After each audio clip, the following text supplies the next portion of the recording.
What is going on, beautiful people? Welcome to another episode of the Narcissists Code. I'm your favorite self-aware narcissist, Mr. Lee Hammock, better known as Mental Healness, across all social media platforms. If this is your first time seeing my face or hearing my voice, I'm a clinically diagnosed narcissist, and I use my platform on social media to raise awareness for NPD, get more people into therapy, and also validate the victims, survivors, and thrivers of said disorder, said toxic people, said toxic traits. Today's episode is going to be about the most dangerous time when you in a toxic relationship with a narcissist or toxic person or whoever. Before I start this, when would you think the most dangerous time is in a toxic relationship? The beginning, middle, or the end? So for me, personally, there are going to be dangerous times throughout the entirety of a relationship with a violent, dangerous, narcissistic person. But to me, and for a lot of people, I think a lot of people would agree, the most dangerous time is when you are trying to leave said relationship. That's why when people just say, just leave. Why don't you just leave? I'm just like, look, and I used to be one of those people. Let's keep it real. I used to be one of those people just like, what the hell are you doing staying in this toxic ass relationship? Because I didn't know any better. Now that I've educated myself, now that I've talked to so many survivors over the last few years, doing my one-on-ones over Zoom and whatnot, I've educated myself on the subject and understand that sometimes leaving is dangerous. It just is. Some of these people, some of these narcissistic, toxic ass people think that you belong to them. They think that you need to stay with them and tolerate the abusive, toxic ass behaviors.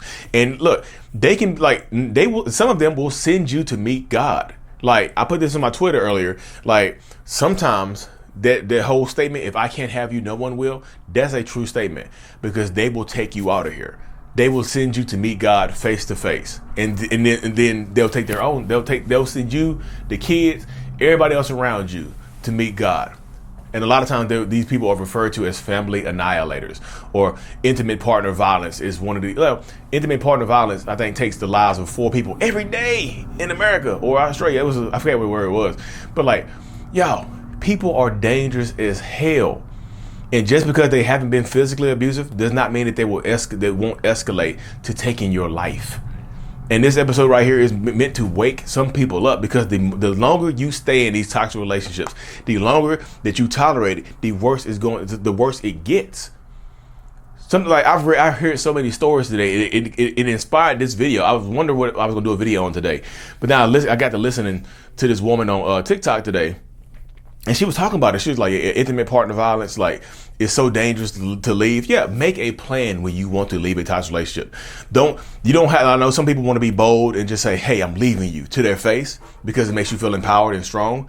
Sometimes that's dangerous as hell to do, y'all, because again, some of these people cannot stand the fact that you will leave them. Some of these people cannot stand the thought that you're going to be happy with someone else. Some of these people cannot stand the thought of you being with someone else. And I know what a lot of people are going to say. It's like, well, Lee, why don't they just treat us better then? It's if they so worried about us being with somebody else, why don't they just treat us better? Because they think that you should tolerate how they're treating you.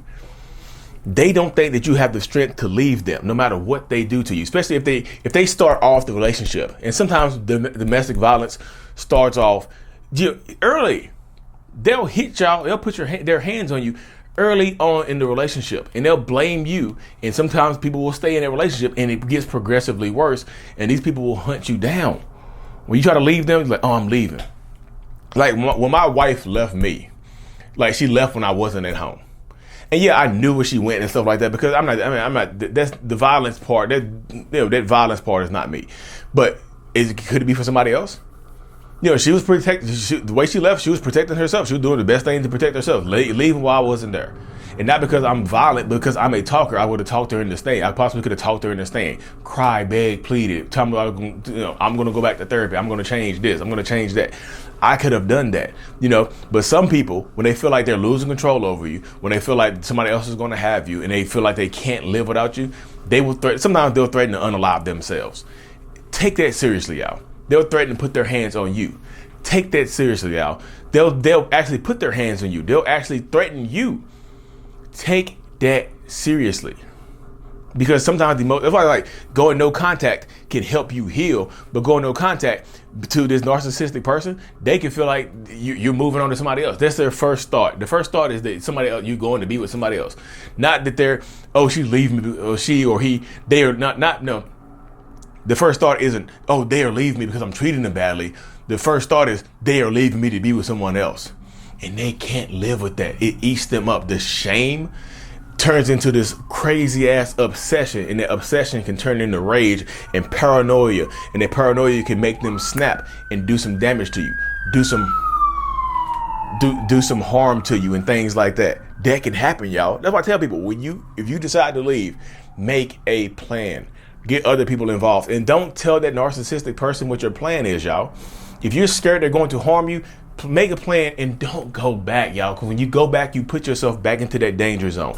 You put your kids back into that danger zone. Something like I said, and when you do leave, when you do make your plan, have people there to help you, have people there to keep you safe, call the police if necessary, get a police escort, whatever you have to do, file restraining orders, get a weapon, do whatever you need to do to make yourself feel secure and protect yourself. But also, what a lot of people don't do is you keep the same routine going on. You leave the house at the same time every day. You go the same route to work. You work at the same place and things like that. So even if you do leave them, they can still find you. You know what I mean? They know where your mom lives at. You moved in with your mom. You moved in with your dad. You moved in with your friend. They know where all these people live at. So you have to change your routine up sometimes. Like, you might have to quit your job. You might have to change your phone number. You might have to go into hiding, y'all, because some of these people are dangerous and they're scary as hell. And that's not me just like, oh, Lee, you're trying to scare us. Yeah, I need to wake you up to the fact that you might lose your damn life. And this is not me trying to scare you into staying in a toxic relationship. This is me trying to wake you up to the fact that when you do decide to leave, which you probably do need to, that you need to be as safe as possible when you leave. Change up your routine. Don't just like, I'm going to just leave and keep everything else the same. No. If you leave, you need to change up your routine. You need to switch it up. Like, leave 10 minutes earlier for work. Leave 30 minutes earlier. Leave 10 minutes later. Change something up, y'all, please. Because like I said, sometimes the most dangerous time is leaving. Yeah, there are going to be dangerous times at the beginning sometimes.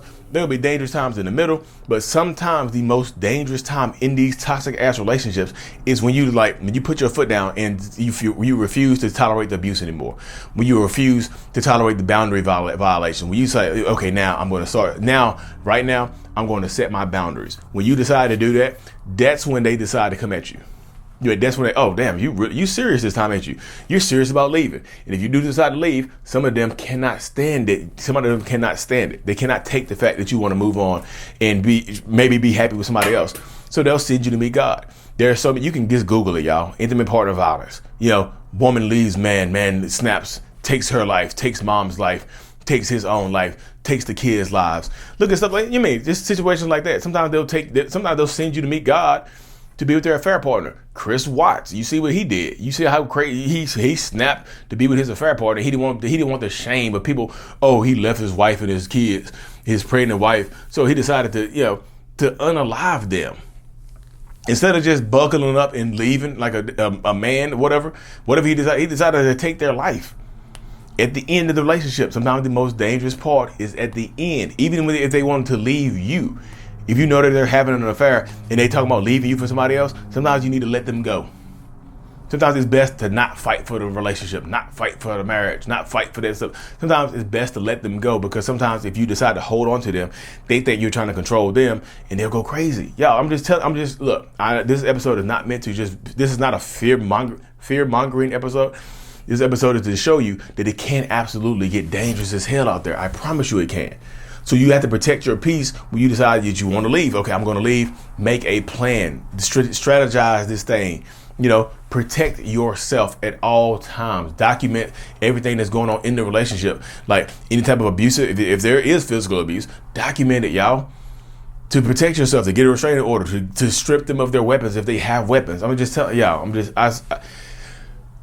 I hear some crazy stories today, and it inspired me to make one of the stories was like, the dude was abusive to his first wife. He left his wife with this other woman, had 3 kids by her. I think he didn't leave. He was already getting divorced or whatever, but he ended up with this other woman, married her, had 3 kids by her, became extremely controlling. And when she decided to leave, she moved in with her mom and kept her plans the same. And it's not me blaming her. This is me trying to help y'all learn from what happened to her. Like, instead of she left and a few weeks later, he decided to, she left, and a few weeks later, he popped up at her mom's house after her mom left. She was doing her normal schedule. He hopped in the car, threw gasoline on him, and burned everybody up. You see what I'm saying? He burned everybody up. And that happens all the time, y'all. Zoom. And it happens like I said, people snap, y'all. So sometimes the most dangerous time is at the end. If you want to leave, this is not me trying to tell you to stay in a toxic relationship, or it sounds safer to stay. No, it is not safe to stay either. It's just that when you want to leave, you need to make a plan to leave, y'all. Be as safe as you possibly can. Get people involved if necessary. Keep it secret. Don't tell your plan to anybody that will tell this person that you're leaving. Don't tell your plan to anybody that will convey the information to somebody else that can foil your plan. They can spoil it. Have them come home from work early. Have them pop up on you. Like, just be safe, y'all. Make sure you're not being tracked either. They track people. They track your phone. They track your car. Make sure you're not being tracked or monitored and things of that nature. Just protect yourself, y'all. Anyways, y'all, thank y'all for tuning into this episode. Be as safe as you possibly can out here, y'all, because sometimes, the narcissist right here I do have a little bit of empathy, and I want people to be as safe as possible. Stay tuned for more. Like and subscribe for more. And as always, Mental Illness is out. Peace.